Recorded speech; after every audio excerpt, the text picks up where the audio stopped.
how Croc changed our lives. Dude, Mars, I feel like you got a bunch of like life stuff happening. I'm super curious. I'm just gonna jump right into it.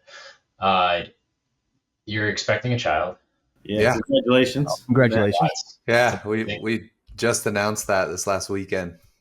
Yeah, Um, it's amazing. But I have to like take it back a few steps. So, in which none of this I would know if you didn't create long form videos about it, or maybe we didn't talk about it. But like, you had a heart thing and you had a hair thing, Hmm. and I'm curious how those maybe they're unrelated, but like how those led to a baby.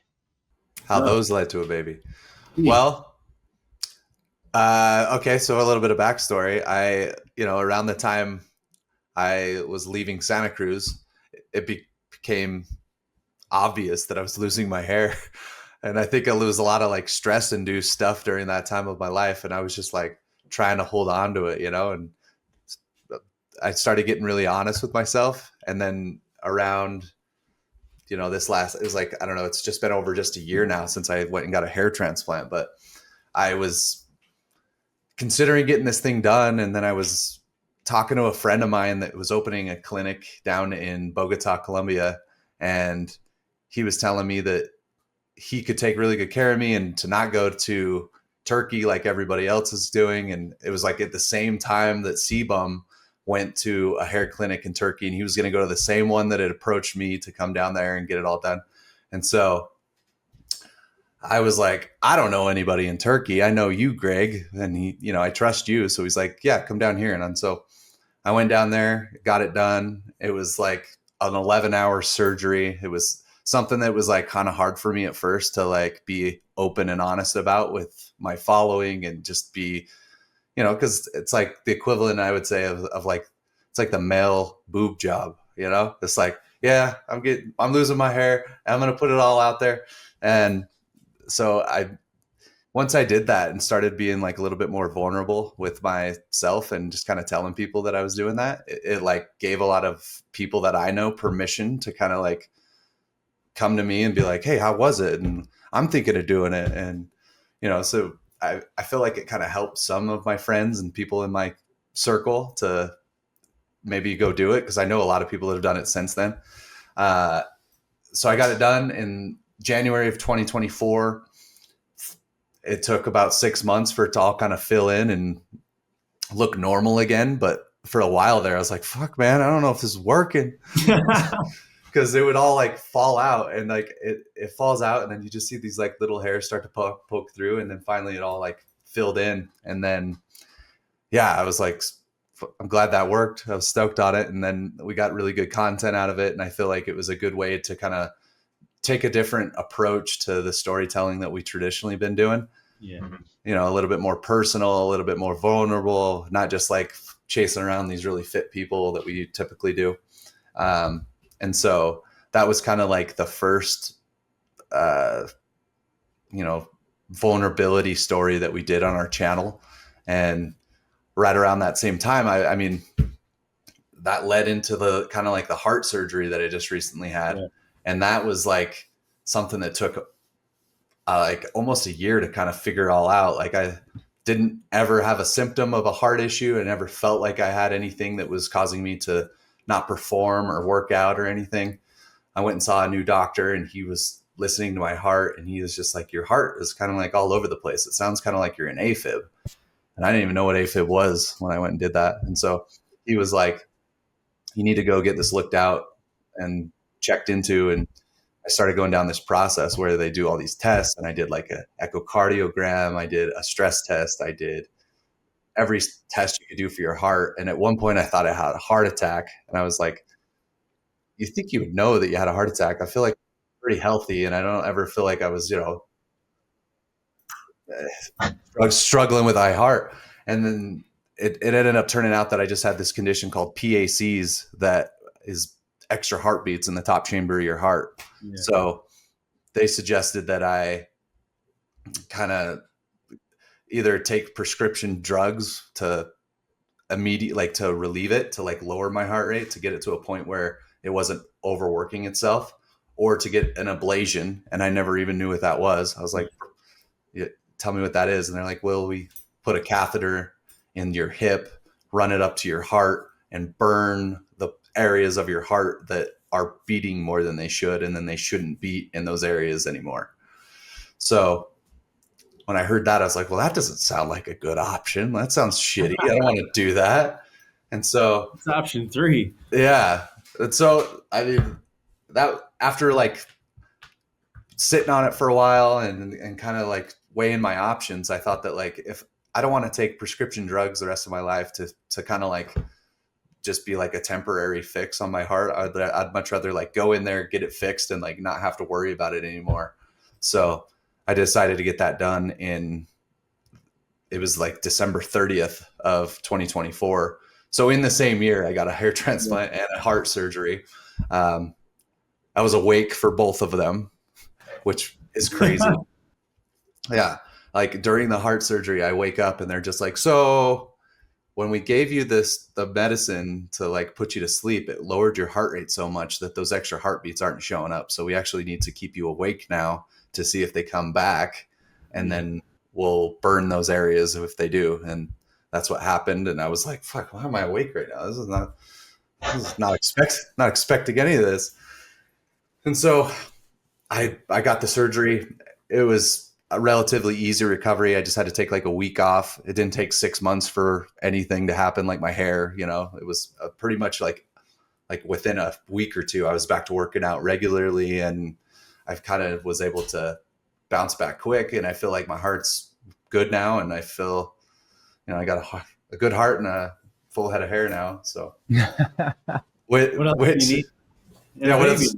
Yeah. Well, yeah. And then I was getting ready to go to Rogue Invitational in November, and we've been tracking Caitlin's cycles, and she was like, hey, I think now is a good time when we can start. And I was like, hey, I'll put in this sweat equity, I'll make my deposit. Yeah. And I just didn't realize it would be like opening kick of the game, return the kick for a touchdown. Like, Totally. Just one shot in the dark. Just, right. You got a kid. And I was just like, I always fucking knew it would be this easy. Yeah. So once we found out, we were like, shocked that it was happening and thrilled at the same time. And now she just hit like the 6th month mark, and we're now, getting ready, I just had a crib show up and a mattress and everything, and Love it. Trying to figure out how to like bring some person into the world and become a dad and be able to balance all that. And I got mad respect for all the people that have done it. I know that you've done it, Jay. I know that you've done it, Carrie. Yeah, I got dogs. That's about it. Yeah. I have a Labradoodle. That's the shit. He's just turned 12. So big fan of it. 12. Gosh, wow, Riggs is 12. Yeah, That's wild. Oh, that dates things, if anything, just by Riggs. I know. That's so funny. Oh, what a good boy. You've never seen a closer relationship with a human and a dog. And it's like there's nothing like that's impressive, because I have a pretty close relationship with my dog, so that means a lot. Carrie knows that. So yeah. I mean, Jay, Mars, and I sat across from each other. They shared a wall for a long time, and I just was across the hall from both of them for quite a while, like a handful of years. And like, I mean, it just, went from real chaos of like, there were more dogs than people in the office is how I like to think about it, to what felt like just, ghosts walking through the hallways and like no dogs and no, like no noise. And, things were eerie. You saw the whole thing. Oh yeah. But I mean, yeah, it's just cool to get that story. And I kind of wondered as I watched the, your heart surgery video, all of that, like what conversations or what did you have to settle with, around kind of mortality, and like, what's that like? Like, what were some of the conversations that you were having with yourself at that time? Well, yeah, I feel like I've never really had much I mean, I've always been really healthy, you know, and I've always, you know, we all worked out, we all take care of ourselves. And so to be hit with something with your heart, it kind of like rocks your foundation a little bit. Cause it's like, it's not like a, you know, a bum knee or a shoulder or something. It's like something that's like super serious that if you don't address, it could really show up later or progress to a point where you go into like heart failure and stuff like that. So it was something I took serious from the very beginning, despite never feeling a symptom, you know, like I never felt flutters. I never felt extra beats. So it's weird to like decide to go do a surgery on something that you have not affecting your day-to-day life. You know, it's like, we're going to go operate on that knee. And you're like, well, my knee feels just fine. You're like, yeah, but it's going to go bad. You know? So it's just hard to, it was definitely like one of the moments up till this point where I've just kind of felt kind of carefree with my health, and I'm doing everything I can to, you know, not have it decline. So I think it was just something that definitely you feel the mortality, like you said. I felt like I now have this kid coming into the world, and I want to make sure that I can do everything I can to be a good father. And one of those is be healthy and be fit and be able to, you know, be there for him. And so getting the ablation was a big part of that. Mars, you know, your work ethic is like second to none. Your intensity, I think. I mean, just being around you during my time at CrossFit, I saw you working just crazy hours every day. I mean, you really do love this thing, and you always have. And you help grow this amazing community worldwide. I think if it wasn't for you and Heber and a lot of us there, I mean, there wouldn't be like a global phenomenon that is CrossFit now. It's kind of in a weird state right now as it stands, but I think you guys constantly, you know, push boundaries, and you guys continue to do so. And I just kind of want to get a sense from you: has your program changed at all, or are you still that hardworking, intense motherfucker doing the work? Like what's my like? Yeah, are you moving? Are you kind of taking a step? Are you? I don't know. Sometimes when I had my kids, I was like, oh, I got to reassess my situation. I was like in the theater, making very little money, and then all of a sudden, a kid came in, and I'm like, fuck, I gotta like get a real job. I gotta like do life properly. I can't just fuck off anymore. And I gotta monitor a lot of different things that I wasn't in the past. And so I'm just kind of wondering if that has changed your program or your mindset around, you know, life. I mean, it's changing every day. Like right now, like we travel a ton, you know, like I just got back from Houston. We were filming with the world champion Ironman and gold medalist in the Olympics and stuff like that. So we travel to get the content, which is kind of necessary. And in order to do that, you got to spend a lot of time away from home. So I'm still trying to wrap my head around how my life is going to have to adapt to having a kid, because I don't want to travel and be away, especially when he's in these young developing years, you know? So we're both trying to figure out how we can keep doing what we're doing, with me not traveling as much and maybe like bringing people to us to do things. And, you know, for the longest time, it's been like 6 years of just grinding, you know, since we left there. Cause it's like, we started Buttery Bros in 2019, and that's like right when we got let go at the end of 2018. I went through a divorce that same year. I had moved states.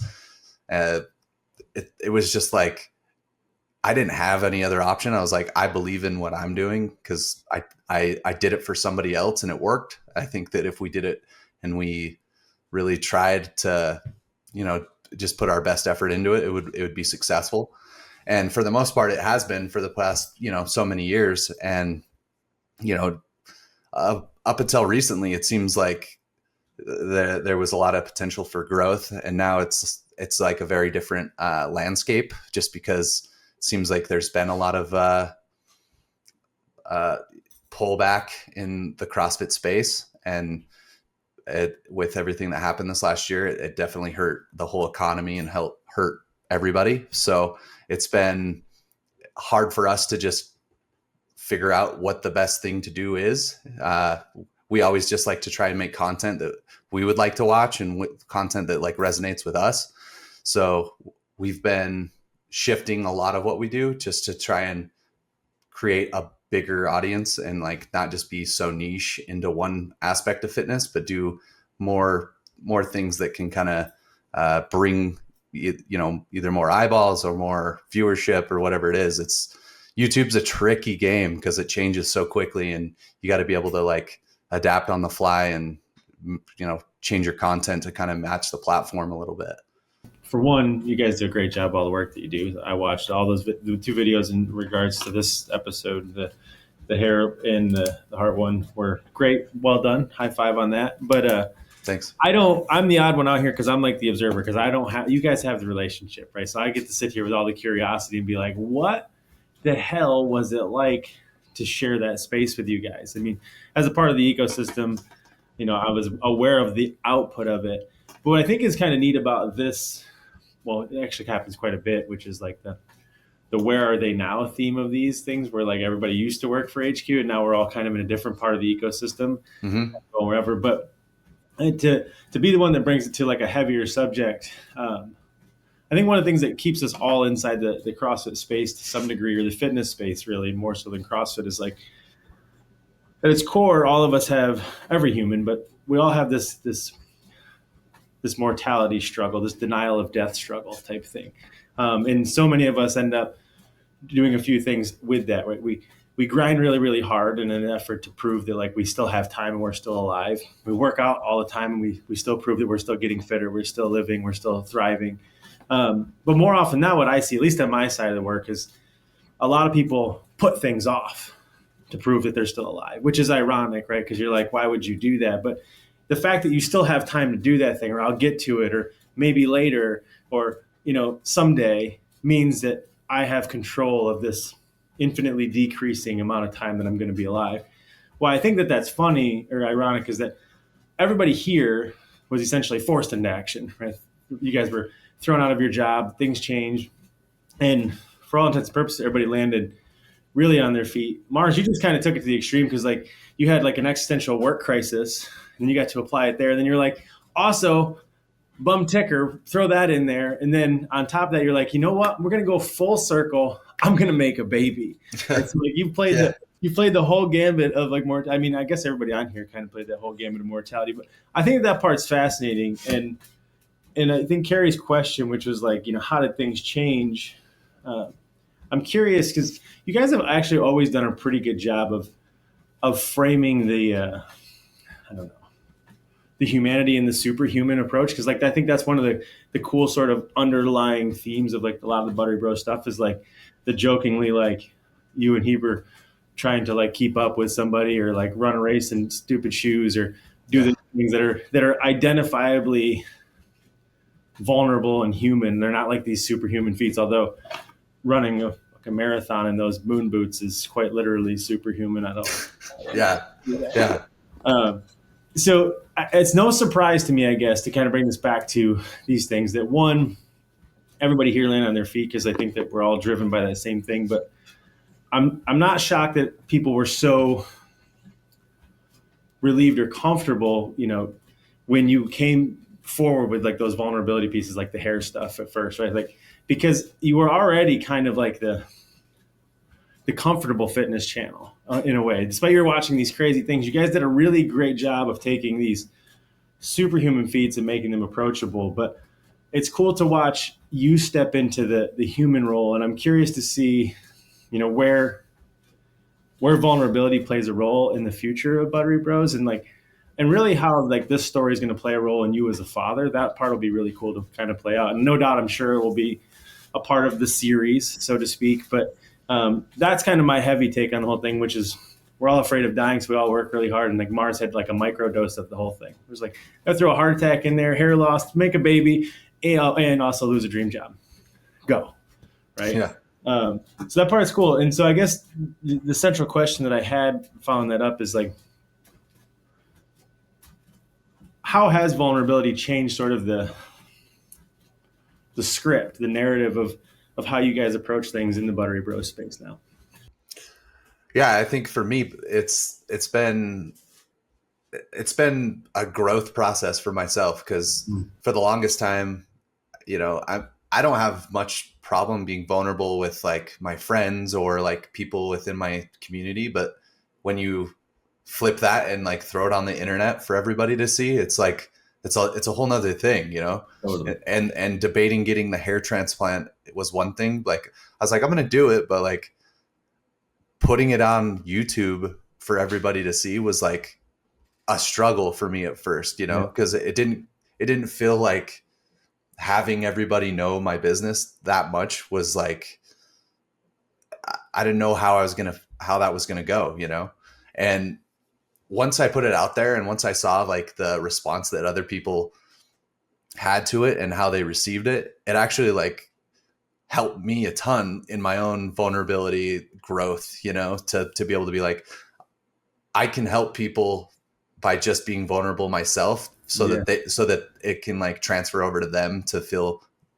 like that they can share, or they can like do hard things or share hard things. And then by the time I got to the heart thing, I had done it once before, like trying to be as vulnerable as possible with the hair thing. And I felt like way more comfortable the second time. So it's already like, I feel like I've leveled up the way that I feel about sharing my own personal journey and my own vulnerability. And it's cool to be able to take a really tough topic that's very personal to me and be able to put it out there for people to see. And I feel like for the hair thing, I feel like it gave people that know me or follow our channel, it gave them some sort of like, oh, I might be able to go do that myself, because I've been thinking about it, but I, never really put it out there. And then the heart thing, I think that me putting out the vulnerability of like how serious and how scary it was for me, I think that it helps people to at least look into their own health and look into like what's going on with their heart. Because I had a lot of people reach out to me saying, I've been in Afib, I had an ablation, I've gone through this, and seeing how you presented it and how you are doing since then has been really motivating for me. So as we go on, like me and Hebrew have been talking about this, because I think that there's a lot of different things that I can do with my own story, because I have like a pretty interesting backstory that is it's like way more vulnerable than even any of the stuff that I've touched before.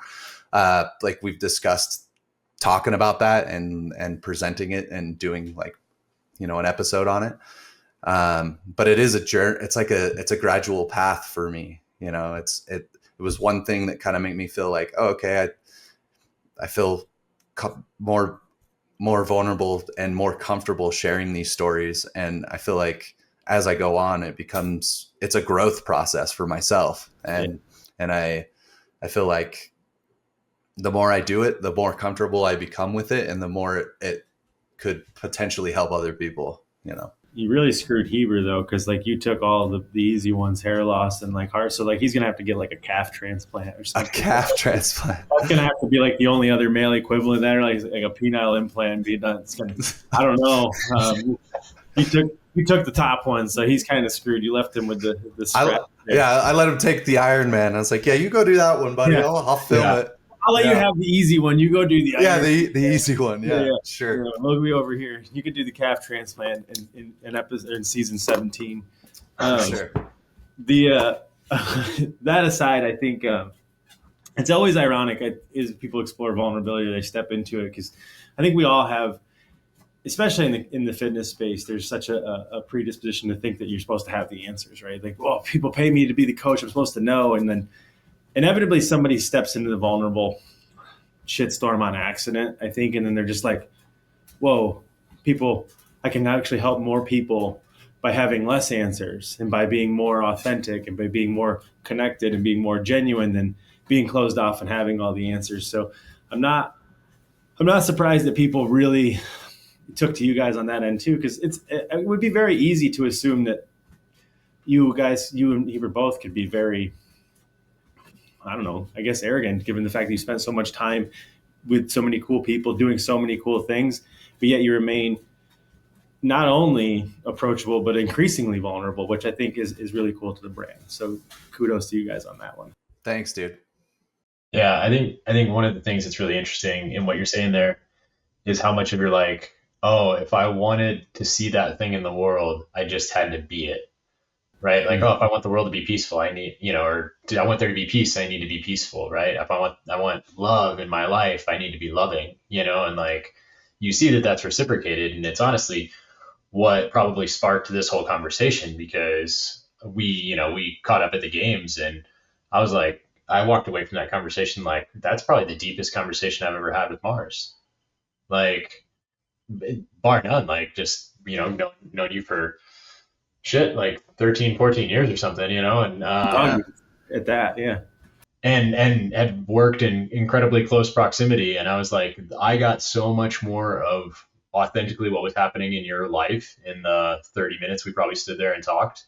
And so that to me felt like a shift. And I think I was in that place too, to like give you what was going on for me. And that like when I feel that in the world today, I immediately gravitate towards it because it feels good. I don't know if there's a question in there, but it was immediately what sparked this kind of thought process. Like, because I think when we look for folks to come on, it's, can you be vulnerable? Right. Yeah. And like truly vulnerable. And I know, for those of us that know you and have been around you, like we know what being on the other side of the camera is. It's, it's a persona, it's a amplified version of, you and Heber. And, I mean, you guys are that excitable for sure. But it's at a different level. And I think that's fun. And that makes it really cool for, your viewers and like your followers. So, but at the same time to see like, oh wait, let's dig into the deeper thing is super cool. Piece of that I was curious about, you're talking about getting a little bit outside the fitness space. What are you curious about? Like what other thing is there that you guys want to pursue outside this like niche that you've carved out for yourself? Well, it's not necessarily outside the fitness space, but just outside of just like our traditional like CrossFit stuff. Like I love the CrossFit community, and like I have, I'm friends with all you guys because of it. And I just went to the Mayhem Classic and got to catch up with Rory, which is really cool. I actually stayed at his house, got to see his kids growing up now. He's like just as tall as Ro. Gus is huge. Yeah. Yeah. So, just trying to expand outside of the niche that we're in right now, just because it seems to be shrinking, and not that it can't expand again, but for us personally, it's, just trying to grow outside of that a little bit, and things that we're like looking into, like we signed up for the Red Bull soapbox race. So we got to build a Red Bull soapbox car. That's awesome. It's coming here to Utah. So we had to like put all the plans together, like what our soapbox would look like and everything like that. We just did stuff with like an Ironman athlete that's world class. Like, is the soapbox going to be in the shape of a pancake? It's going to be in the shape. It's like a stick of butter. Yeah. And then it's got like a griddle on top, and we're going to be like throwing out pancakes. But yes. Yeah. I thought that like more than one of us got to like drive it, but it's just like one person to drive it, and the other two push. So we have to come up with, you have to come up with like a skit before. Oh. And then, I mean, I think I'm going to be voted as the driver because I like, I did luge in a past life. So I know how to like, at least drive and steer. Have a butter dish because Yeah. So stuff like that. And, we're expanding into like HYROX now. Like we went to the world championships of their stuff last year, which was really cool. Awesome event. I think that they do a really good job with the production there. And then, just trying to figure out other cool fitness challenges. Like we have been floating this idea of doing rim to rim to rim, which is that's a fun one. You've done that? Yeah. Oh, see, so that's, I like doing those types of things where it's like, it's kind of like a misogi or like a, you're not sure if you can finish this thing. Like Heber went and did a Death Valley marathon on the hottest day ever recorded. And I was like, I'll film that. Like, you go do that one. Yeah. Like, so Heber's really good at just like finding buddies that are down to always do these really ridiculous challenges. And, I think that, being able to create stuff that is both fulfilling and stuff that pushes you outside your comfort zone is some of the funnest stuff I've been able to do, throughout the 6 years that we've been doing this. And, now as I become a father, I think that there would be some interesting way to be able to incorporate some of that and be able to at least be vulnerable about, I don't know what I'm doing, So I'm trying to, I'm reading books and stuff, and I try for the longest time. I was like, I got a dog. It's got to be a good first step. I kept him alive for 12 years. So Totally. yeah. Great. Hey, I want to touch on this because I think it's relevant. HYROX. Yeah. And CrossFit. Uh-huh. What could CrossFit learn from HYROX? Because they seem like they cracked the code on live events. And so I've never been to a HYROX event, but it looks fucking amazing, and they're always sold out. So like, what could CrossFit learn from them? Well, I think HYROX is an events company, right? So if CrossFit was more into events, I think that you could learn a lot from doing that. Whereas I think CrossFit's more of a methodology. It's like it's like the training for the thing. Yeah. I think that they could learn a lot just by looking at how to do mass participation. And I don't know why CrossFit hasn't done this before. Like, if CrossFit decided to do like a traveling Murph or something like that, where they go city to city to city, I think that would, it doesn't need to be Murph, but whatever the workout is, I think that you could gain a big bit part of your business by doing that over the course of the next, I don't know how long it would take, but I feel like HYROX started, and when we were going to their events last year, they were doing, I think, just like 1-day events, and those events would be sold out, and you would get, a ton of mass participation, and you're getting something between like 5 to 6 to like 8,000 people going through a HYROX in a weekend. Whereas like, you try to go to a local CrossFit Throwdown and you get a few hundred people, So the business side, they've got nailed, and they like have now expanded to not just 1 days, but 2 and 3 days. And every day is sold out. And then they'll go to like a new market like Asia, and then they'll be sold out and waiting. There'll be only waiting room, But the thing that's really cool is how they make every person that's there feel like they're part of the whole big show, So when we went to the World Championships, they have all the athletes that are there competing come through and be a part of like a parade. And it's like a big, opening ceremony that has, 5,000 or 6,000 people competing. And then they sit all the people competing in the stands, and then they do the main event to start the event, the whole weekend. So they have the Elite 15, which is like, equivalent to the final heat on Sunday at the CrossFit Games to start, which is kind of like, you think you'd wait to put that at the end, but now you have all these people that are getting ready to compete, watching the best of the best go. And it's just like the highest energy, because everybody sees like the lead change, and like this section will just erupt because they're all from whatever that guy's country is. And so it's a cool, different format. I think everybody's curious to see if it's going to be able to stay interesting over the course of year after year of doing the same race. Mm-hmm. But then again, you got people doing marathons that are the same every year, and they got Ironmans that have been doing the same thing forever.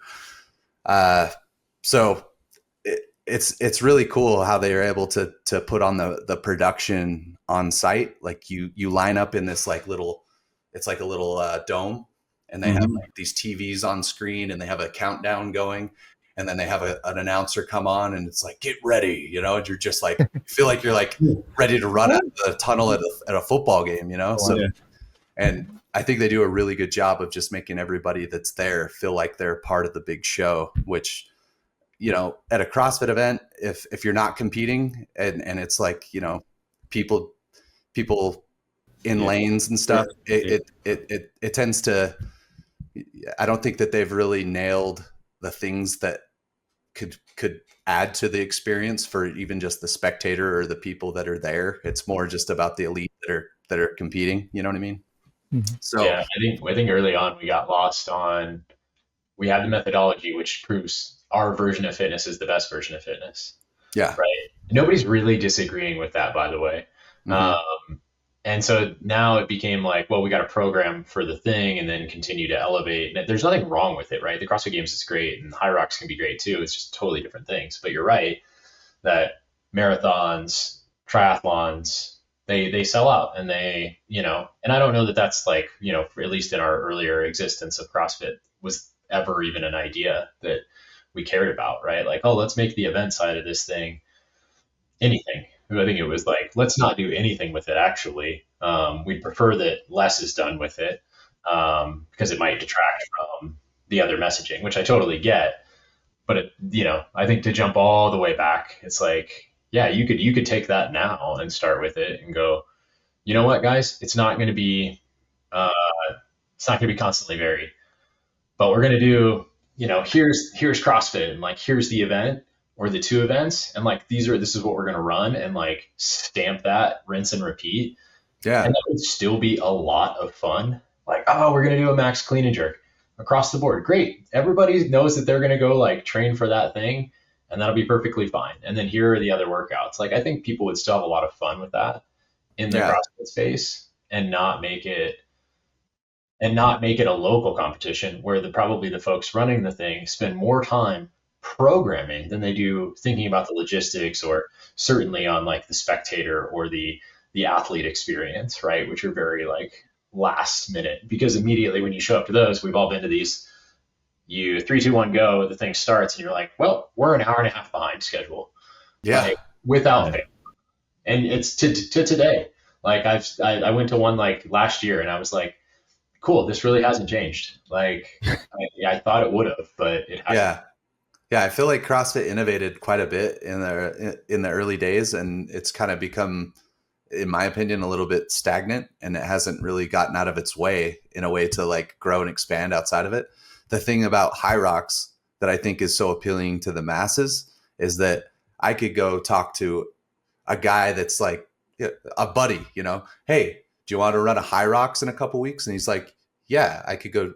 What's the workout? Yeah, I could go do that. It's attainable for the everyday person. Whereas like, do you want to sign up for this CrossFit competition? Do you have freestanding handstand push-ups and bar muscle ups and all these things? It's like, it's a 400-pound clean and jerk. Yeah, it's a much bigger ask for the casual fitness goer. I still think CrossFit is way more entertaining and it's a better way to get fit. I just think that like it's very tip of the spear, you know, when it comes to competition, whereas like HYROX can be kind of attainable for just the average guy that goes to the gym a couple days a week, you know? Yeah. It's a business fundamentals thing, I think, at the core of it. Like, you kind of back to Jay's question, which is like, you know, what can we learn from it? It's that HYROX is essentially a party company with a fitness problem, right? Like they do it and they do it really, really, really well. But they were designed to do that. They were built from the ground up to be that event and only that event. Whereas the games was a line item extension, right? It became a spin-off of what we did. What I think is valuable in this conversation, though, especially because two of you guys are big marketers, is that, you know, everybody in the CrossFit space now, in the affiliate space anyways, is obsessed with marketing leads and you know, social media and whatnot. And like, the game is a perfect example of be careful how you market yourself, right? Because it was just this line item extension, but it's the thing that got the most attention. And then it started to drive the brand and the identity. And so like we spend a lot of time, even in a conversation like this, which is like, what can we learn about HYROX? Well, simple, shut the whole company down and restart as an event. Like, if you want to beat HYROX and compete with HYROX, you're going to have to change the whole business model. Instead, we're talking about if you're accidental with your marketing because you just go where the the metrics lead you, which is really kind of what happened with the games. Like the eyeballs were there, the attention was there, the energy was there, the audience, etc. All of a sudden, the tail starts wagging the dog on the business, and so you have this distraction now, which is like, how do we do this? And we're like, well, you're gonna have to always separate the two of them, because to your point, Mars, you're right. CrossFit is a methodology. It just gets distracting because it also has sort of an event arm, but people know that event arm almost more so than they know the methodology now. And so now we have this thing where it's like, oh, marketing decided what CrossFit became as opposed to the mission decided what CrossFit was going to be. Whereas HYROX is like, here's our mission, marketing. We're going to market the crap out of this. We're going to produce the crap out of this. And we're going to create essentially the most fun, most accessible, most approachable fitness party that everybody can take advantage of. And, oh yeah, by the way, it's just going to be the same thing every single weekend, but they won't even care because it's fun. And like, they crushed it. And I think that it's a valuable conversation to so many people who listen to this, where we're like, oh, I need to do a better job marketing. Well, you have to be more intentional, right? Your whole business model has to drive the marketing, because if you don't, you can let the marketing drive the business model, which is really the whole tail wagging the dog thing with the CrossFit. Like, the games blew up and they're like, oh, we're an event company now. Or we're a media company. We're not a media company. Fire everybody, bring them all back. And this whole podcast wouldn't even exist if they'd have followed that line. But I think that part is interesting. Yeah, it's wild to see, because I mean, in the early days of CrossFit, the thing that drew me to it was the top end, high performing athletes. And, you know, I think that CrossFit never really spent money on marketing. You know, the product of the CrossFit Games was kind of that marketing thing, you know? So it went from, you know, a few hundred affiliates to then, like, with it, you know, like around the 2011, 2012 years is when big sponsorships started coming in with like Reebok. And then we got it on ESPN and we did those documentaries. And I think that was like the biggest, best marketing for what CrossFit was. And I think it drew a lot of people in to like want to do it. And I think that for a long time that worked really well. And then, you know, they shifted course, and then they changed the structure. And I feel like you kind of lost a lot of people because there was like a whole mini economy set up to be able to do like regionals and do the way that, you know, to get there. And every time you change it and you switch it, I feel like you like lose people's interest, because they're like, wait, now how do I get there? What do I got to do? You know? And so, and then obviously they thought that like, we're spending too much money on this stuff. It's not getting us, it's not bringing in money, but at the same time, you're not spending money on marketing as much. So if you cut off your whole marketing wing, how do you get the word out there? It's just like, and that's kind of like the issue that they're in right now, I think is like, it's kind of like an identity crisis a lot, because it's exactly what it is. Yeah. So with HYROX, it's just like, we're going to have a race and it's going to be the same. And I think that they took the model that worked with Ironman and marathon, and obviously it is now, I don't know, it's expanding and growing pretty rapidly. So it's pretty interesting. And the sale of CrossFit doesn't help CrossFit very much, right? Just because it's like free publicity. When you're renovating a house to sell your house, right? And then you get a listing agent, they come in and deck it out, make it look all pretty. Yeah. What do you do afterwards? You don't fucking touch it until it's sold. So the act of not touching it and just leaving it there on the market, that's stagnation, right? Yeah. And then all of a sudden, the vultures start to circle. It's like opportunity, right? Let's just let's get after it. So it's in a weird on this. We can drive the price down. Yeah, and it was kind of obvious. Like they increased affiliate fees, and I'm sure they're trying to make it look like they were patting the cow. Running a lot more profitable, and it's just super unfortunate what happened at the games this summer. I think it broke everybody's heart, let everybody down, but it was an accident and nobody could have seen that coming. And I think that it's been a lot of fallout since then, but I think that the community is still strong. I think if you go into an affiliate, they don't even really know what went on with the games. They don't really pay attention. I think that the people that are actually like footing the bill for CrossFit are just wanting to go in, hit a workout, get the best hour, of fitness they can in a day, and then go on. They're not really paying attention to it like I am. And like a lot of the people that are in the competitive side, it's unfortunate because I'm like really good friends with a lot of the top athletes, and they've dedicated their lives to this thing that seems to be kind of like very uncertain right now. And I mean, I'm affected by it. And I think that most of the people that are in this space of creating content and trying to promote CrossFit has been, I don't know. It's been a tough, like, past little while for what we're doing. 'Cause we've kind of had to shift a lot of what we're doing. So. Yeah. Mars, you're, like, I think when we met, you were like, you couldn't have been that far out of college. And you played a little football in college, right? Yeah. Yeah. But like, you're crazy, like athletic. That was, obvious from immediate, but, he had a long hair back yeah. Yeah. What made the transition from, like, a lot of people that get out of the competitive aspect of whatever it is, go to teach that thing. You opted towards documenting that thing, or other things. Like, where did that like mindset come from? Like, what made you want to do that? From the earliest age, I was just fascinated with cameras. And like when I was, I think, I don't know, 5 or 6 years old, I remember my mom had one of those old school VCR, or like you put a full cassette tape in. A boombox, yeah. Yeah. And I was just like fascinated by this box, and I always wanted to get my hands on it, but it seemed like it was like this unattainable tool until I got, further up into like high school. I was able to take half my day and go to a tech center where they taught me like software and they taught me about cameras. And it really like pushed me forward into feeling like this is something that I'm really interested in. I don't know if it's like a career that I can pursue, but it's definitely something that I feel like is a fun hobby.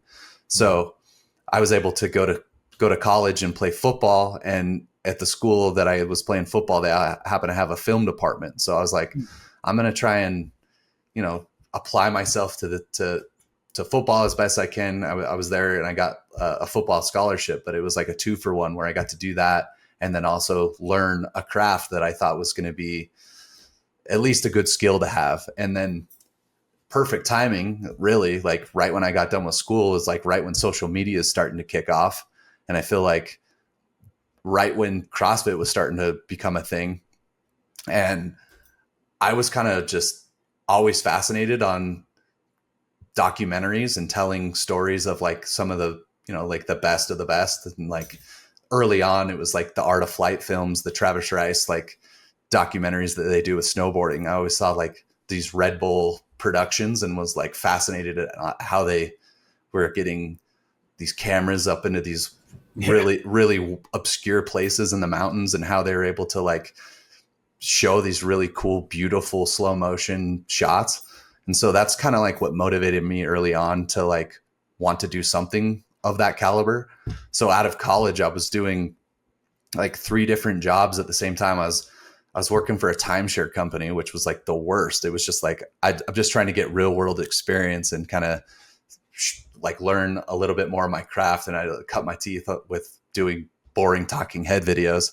And then I was working at a racetrack, which was a little bit more exciting because there was fast cars and motorcycles and all this stuff. And it was like fun to be able to edit and put it into something that was exciting and fast paced. And that was a lot more of like my style. It was like quick edits, choppy, like in your face, bop, bop, bop, like quick. And then CrossFit was like the third job. And I was like, I don't know if I'm going to be able to make videos of people just working out all day, but I had no idea that like the path that was going to take me down, Yeah. It was like around the 2009 games is like right when I started getting into it. And Tommy Hackenbruck, who was like a local guy to Utah, played for the University of Utah. He was like my coach at the time when I was still playing football, but it was funny because he was like, hey, I got this CrossFit competition. I'm going to be out of town next week. So this will be your coach. I'll be back. And then he shows up that next week. I'm like, hey, so how'd that thing go? And he's like, I got second. I was like, nice job. Had no idea what type of accomplishment that was, you know? And so that was like right when I met Heber, and he was like the first guy to work for CrossFit. And I was like, and this was like way before people were doing this. Like Heber would go to a competition, film all day, edit all night, and then have a video up on the CrossFit website the next day. And this was like 2010. And I was like, how the fuck did you just do that? Like, I didn't know that you could turn something around and have like a finished product that fast. Like we do that every day now, but like back then it was like kind of unheard of. Yeah. And so I was like, I like this guy. I want to try and like learn from him, or at least see if I can get a job doing something with him. And then that's when he introduced me to Tony. And I think, you know, Tony was the media director like early on. And I think Tony, like, despite being like a talker and kind of like all over the place, he was kind of a visionary, because he brought all of us into this media office and really like we kind of caught lightning in a bottle, I feel like, in those early days, because publish every day, you know. I think that it was pretty exciting to be able to be on this like rocket ship that we all believed in, and we were all like, we're gonna stay late, we're gonna work overtime, we're gonna do whatever we can to like make this thing successful. And at the same time, I'm working with people I really like and enjoy. We have a fucking pack of dogs running through the office, you know. Yeah, dude. When I first got there, back, well, I was at 2010 post games, right? When that's when I first met you. And when I first met you, I think we're in the office. It was like carpeted floors, but like in your office, I swear there was a sleeping or a fucking air mattress. What the fuck is going on here, dude? Why are there air mattresses everywhere? Dude, it was a flop house. It felt like boiler room, you know. It looked like we were squatting in this office, dude. Like, and then there would be. It was like, I remember like some of those days, because like I'd never produced a show for ESPN. I had no idea what I was doing, but I was like, I'm gonna try as much and as hard as I can to make it work. Fake it till you make it. And you know, if I had gone the traditional route of going to like Hollywood and LA to try and get there, you know, I'd be a PA for who knows however many years to then eventually get to the point where I'm working on a show that's going to go on TV or even a movie or whatever. So I felt like I was like thrust into this job that was like, let's go make some cool shit, you know? And it was like, especially 2012, it was like 2012. I just remember being like, just in a haze. Like I'd be working and I'd be editing for as long as I could. And then I'd just like fucking fall asleep in my chair, come back to it. And I was like running around like, we got 17 shows to produce in 15 days. And then they're like, it's 17 shows in 14 days. And everybody was like, shut the fuck up. But it was really cool to be able to like do that. And the biggest interest that I was always interested in was like documentary storytelling, and around the time of, you know, Froning and then Fraser coming up, we would go to the games and we'd shoot all this content, and then we'd make like a highlight video that eventually we were like, we've got a lot of good stuff here. We should probably like look into putting this on like a documentary that we could like sell. And I remember like Heber tells this story all the time where like he went to Sevon and he's like, we should like not put this on YouTube. We should like make something that we can put either on like iTunes or like try to get it on like Netflix. And Sevon said, Netflix, isn't that where movies go to die? And I was like, at the time, I don't think we really knew what Netflix was going to be, but So once we started making those documentaries, I feel like that's where it was like, at the time, it was like my most prized possession of my work up to that point, where it was like, I put everything I could in to tell this like 90-minute story that was received by a global audience. You know, it's not just like that you're showing it to your buddies. It was like CrossFit, it was growing and expanding at such a rate that everybody was just like, give me the content. I want the content. Like, especially in those early days, you could make like a workout demo that would get millions of views, you know, because it's partly to do with your style. You know, I think your style, it was kind of revolutionary, groundbreaking. You know, I think you put the sizzle and sizzle reel, you know, the hype Yeah, and hype thanks, piece. man. No, seriously, because I when, you know, again, for me, I was starting out as an editor, and I would emulate you and Heber, and you know, a lot of what you guys do is you guys know how to pick quality fucking music tracks. Oh yeah. You know, I like, and for those of you that don't know anything that goes on behind the scenes in video production world, music is fucking fundamental. Yeah. And you spend more time sometimes looking for a goddamn track than you are actually editing the fucking piece. Yeah. Right? Yeah, it sets the tone, you know. It creates sets the tone. It really, like, whatever emotion I'm trying to elicit on the edit, I sit there and I'm like listening to like every little transition of a song to think of like what I've shot and what we have to best tell that story. And like, yeah, like you said, like I'll spend so much time just listening for music to be able to have it hit at the right time and have the transitions feel smooth. And it's funny, like every video I make, I'll like, before we even screen it, I'll watch it 1,000 times just to, so, you know, and then after a while you're like, is any of this shit good? I've seen it too many times, you know?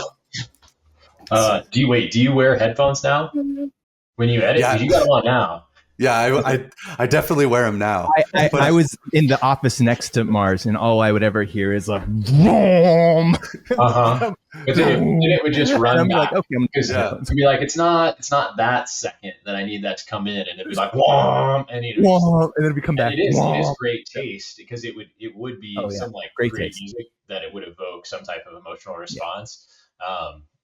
And then on like the 15th play, you're like, hey Mars, can I shut your door? Yeah, there's nothing worse than just listening to somebody edit, because like when you're in it and you're just like, oh yeah, again, but like when you're in it, it's okay, but it's super annoying. And I just remember I'd always have to have it loud as fuck, and then It was great. You had like the two big speakers on your desk. Yeah, and people would always come in and be like, hey man, can you either turn it down? I gotta shut the door.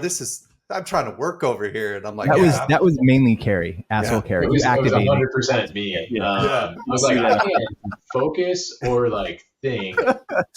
And I know you want Riggs to be able to go back and forth, but It was really a dynamic time. I mean, like, honestly, like no one, I mean, we know, but like the environment there, the spike ball tournaments, the ping pong, like just the vibe, everything was just so much fucking fun. And everyone really was so goddamn hard. And I think Mars set the bar on a lot of that stuff. In terms of work ethic, it's like, if you want to know what it takes, just watch that guy and do what he does. And you know, our fucking brand during that time is thriving. Right? And that was mainly to do because of that, I think. And maybe that's something that's inculcated within the methodology, right? Just the, you know, constantly pushing work capacity, increasing work capacity, right? And I think it was just a fucking blast, man. I had a great time. Yeah, me too. And I still think back to like the memories of that office, man. There's just like so many HR violations, but I loved it. It was like so many HR violations. You'd walk around the corner and there's a 6-foot dick on the wall. You're like, yeah. Oh, yeah. Yeah. Oh, what's the Wi-Fi password? Oh, wet pussy. Oh, yeah. Okay. Thank you. But it was like, yeah, looking back on it, it was some of the best relationships that I still have today. Like I still talk to everybody, and, you know, I travel around the world and get to still kind of be a part of this thing. It's been a wild ride. And, you know, I love that that office was a special thing, and who knows where it's going now, but I'll cherish those times for sure. It's hard. Causative or correlative is definitely aligned. Sorry, go ahead. No, you're good. I was just saying, whether it was causative or correlative, the community was definitely alive during those times. And yeah, I can't say one versus the other, but I definitely have my opinion that it was causative. For sure. Dude, I mean, you think about it, right? Like whenever you want to hit a workout, I would watch one of Mars's pieces, you know, one of his shorts, and I'd get fucking amped. Let's fucking go. You know, it would elicit, like what you're talking, an emotional response, which then puts you into action and gets you going. you know. Then you'd walk downstairs, go too hard, get hurt. Yeah, No, the spike, no, the uh, spike you're ball. Yeah, you're right. there were such great moments of time where we could like collectively like celebrate the work too, you know, because there Yeah, were times like it was like, hey, like let's sit down and watch this thing as a group together, not worry about like the production because we know how hard everybody's working to do this thing. I wish at some point we could all know that we were on the rocket while it was in flight. I don't think I don't think you're totally aware of that and yeah, what it is, and that it is slipping out of your grasp. You Mm. know, yeah, it is that mortality piece again, right? Where you're like, oh shit, this isn't gonna last forever, but I don't want to think about that. This thing's really cool, and wow, it's already so much better than it was, 2 years ago, and who knows where it's gonna go. And but I think we were all kind of in survival mode despite producing great things. yeah. Like, That was the craziest part. Is was like it felt like it was working, and it felt like we were growing. You know, like at least the media department, and it felt like CrossFit was growing and expanding. And I feel like 2018 was really like the peak year as far as for me. And I don't know if that's in correlation to like level ones or affiliates or whatever that was, but I feel like 2018 was just like The numbers on the seminar site certainly correlate that too. So you're not wrong. but yeah, so then like to have the media team that you've worked so hard to bring up and train, and we all like had this functional unit, to then have them all be let go, and then to like delete the social media and all that was just like, okay, I'm just gonna have to wash my hands of this, because I'm like, I know what I was doing was helpful for the company, and it was completely out of my hands at that point. And that's why I was like, well, I know it worked here, so I'm just gonna like really focus on what I can do for my own company and my own self, and see if we can, like, I didn't have a plan B. I was just like, okay, let's just try to figure out how to make content. And at first we went out and started making content for other brands, which just did that to kind of like stay alive for a little bit. Yeah. And then it eventually got to the point where we were like, we went to Matt Fraser's, and me and Heber did a workout against each other, and then we put it on YouTube, and then it was well received because I think people were just familiar with what we had done at CrossFit. Mm-hmm. And then before you know it, we were starting to like figure out how to like monetize it and turn it into a business. And now it's been 6 years of doing it, which I'm super proud and pretty excited about still. But it always makes you wonder, like, what would have happened and what path would everybody have been on had that giant shift in 2018 not happened. Like, it worked out for me for the better, because I'm in a much better place. But as far as I think CrossFit really had the potential to be like almost like a regular mainstay like sport that was on ESPN every powerful brand. Yeah, because like back then you had all the opportunities coming at you, and now it's like you can't even get a title sponsor of the event. It's gone a completely different way. And then like, especially like when I saw them doing like the blue jugs and stuff, I was like, I think that there's value there. I just think that like to cut off the limb that was your like the best of what you did to then start this other thing was just like such a brand shift that I think people were like, okay, I don't really know what's going on now, Yeah, you said it best, identity crisis, I think. Yeah. Mm-hmm. Yeah. Mars, when you get like, we've three of us have gone through this, you get let go, right? And you're like, what, you said this, like, I'm proud of my work, right? But there's still a piece of doubt in there, right? For like a lot of us, right? Or there's that little voice that's like, fuck, can I do this? Like, how can I do it? How did you, like, one, what was the story that was in your head? And then like, how did you navigate around that or through that?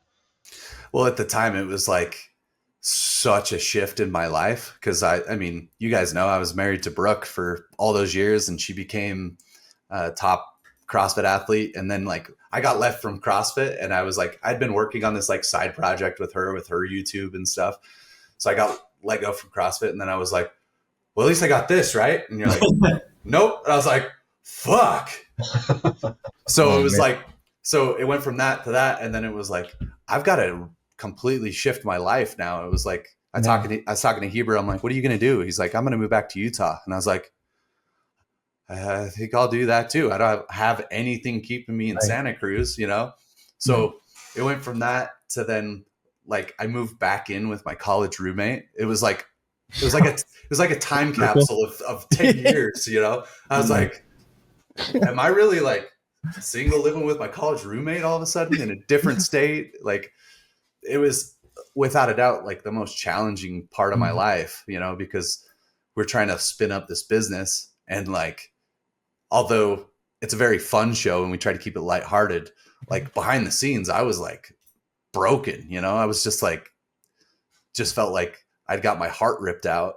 And now I'm like, all right, I'm on camera. Everything's cool. You know, it was super hard because I felt like I was trying to like grab onto something and everything was slipping through my hands. And I was like, I've worked too damn hard at this for all these years to just like have it all go up in flames, you know?